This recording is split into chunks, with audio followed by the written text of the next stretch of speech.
ಈ 5 months ಇಂದ social ಮೀಡಿಯಾದಲ್ಲಿ ಟ್ರೆಂಡಿಂಗ್ ಅಲ್ಲಿ ನಡೀತಿರೋ ಈ ದೇವಸ್ಥಾನಕ್ಕೆ ಇಬ್ರಲ್ಲ ಲಕ್ಷಾಂತರ ಜನ ಏನಕ್ಕೆ ಈ ದೇವಸ್ಥಾನಕ್ಕೆ ಹೋಗ್ತಿದ್ದಾರೆ ಅನ್ನೋ ರಹಸ್ಯನ ತಿಳ್ಕೊಳೋದಕ್ಕೆ ಈ ದೇವಸ್ಥಾನಕ್ಕೆ ವಿಸಿಟ್ ಮಾಡಿದೆ. ನಿಮ್ಗೆ ಆಗಿದೆಯಾ?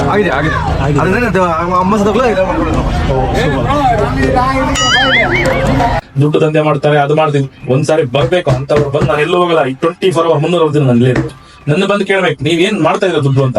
ಪ್ರಸಾದದ ಜೊತೆ ಪ್ಲೇಟು ಕೊಡೋದನ್ನ ನೋಡಿದೀನಿ.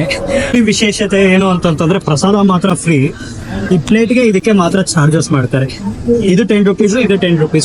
ಇಲ್ಲಿ ಬರೋಂತ ಭಕ್ತಾದಿಗಳಿಗೆ ಅನ್ನದಾಸೋಹ ಆಗಿರ್ಬೋದು, 24 ಅನ್ನದಾಸೋಹ ಬರೋಂತ ಭಕ್ತಾದಿಗಳು ಕೊಡಂತ ಭಿಕ್ಷೆಯಿಂದ ಮಾಡ್ತಾರಂತದ್ದು. ಈ ವಿಡಿಯೋನ ಸ್ಟಾರ್ಟ್ ಮಾಡೋದಕ್ಕಿಂತ ಮುಂಚೆ ನನ್ನ ಕಡೆಯಿಂದ ಏನಾದ್ರು ತಪ್ಪಾಗಿದ್ರೆ ಕ್ಷಮಿಸ್ಬಿಡಮ್ಮ. ಯಾಕಂತಂದ್ರೆ ಈ ವಿಡಿಯೋ ಯಾವುದೇ ಕಾರಣಕ್ಕೂ ನಿನ್ನನ್ನು ಅಪಪ್ರಚಾರ ಮಾಡೋದಕ್ಕೋಸ್ಕರ ಮಾಡ್ತಿರೋದಲ್ಲ. ನಾನು ಕಣ್ಣಾರೆ ನೋಡಿರೋದನ್ನ ಕೇಳಿರೋದನ್ನ ಈ ವಿಡಿಯೋ ಮೂಲಕ ಶೋ ಮಾಡೋದಕ್ಕಂತ ಹೊರಟಿದ್ದೀನಿ, ಅದಕ್ಕೋಸ್ಕರ.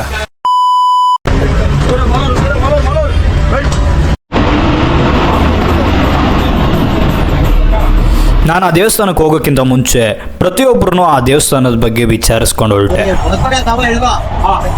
ಅಲ್ಲಿಂದ ಆಟೋಗಳಿದೆ, ಪಂಪಗಳಿದೆ, ಬಸ್ಗಳಿದೆ.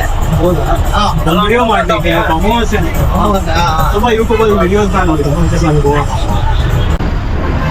ಫೈನಲಿ ಹೊಸಕೋಟೆಗೆ ಬಂದೆ. ಗುರು ಆಟೋ ಎಲ್ಲಿ ಸಿಗುತ್ತೆ? ಈ ಕಡೆ ಆಟೋ ಬಸ್ ಆ ಸೈಡ್ ಹೋಗಿ ಯಾಕಡೆ ಬರುತ್ತಲ್ಲ ಆಟೋ ಸ್ಟ್ಯಾಂಡ್ ಇಲ್ಲಿ ಮುಂದೆ ನಿಲ್ಸ್ಕೊಳ್ಳಿ, ಸ್ಟಾಪ್ ಅಲ್ಲಿ. ಅಲ್ಲೇ ಲಗೇಜ್ ಆಟೋ. ಕಂಪ್ಲೀಪುರ ನಾನು ಒಬ್ಬನೇ ಆ ಸೈಡ್ ಬರೋದು. Thank you. ಆ ಸೈಡ್ ಅಂತ ಗುರು.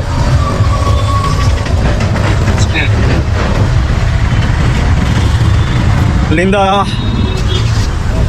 ಎಷ್ಟು ಕಿಲೋಮೀಟರ್ ಗೊತ್ತಿಲ್ಲ ಒಟ್ಟಿನಲ್ಲಿ, ನೋಡೋದ ಬನ್ನಿ.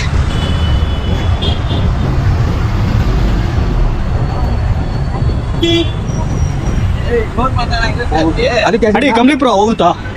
ಕಂಪ್ಲೀಪುರ ನಿಂದೇನಾ? ಮುಂದೆ ಕೂತ್ಕೋಬೋದಾ?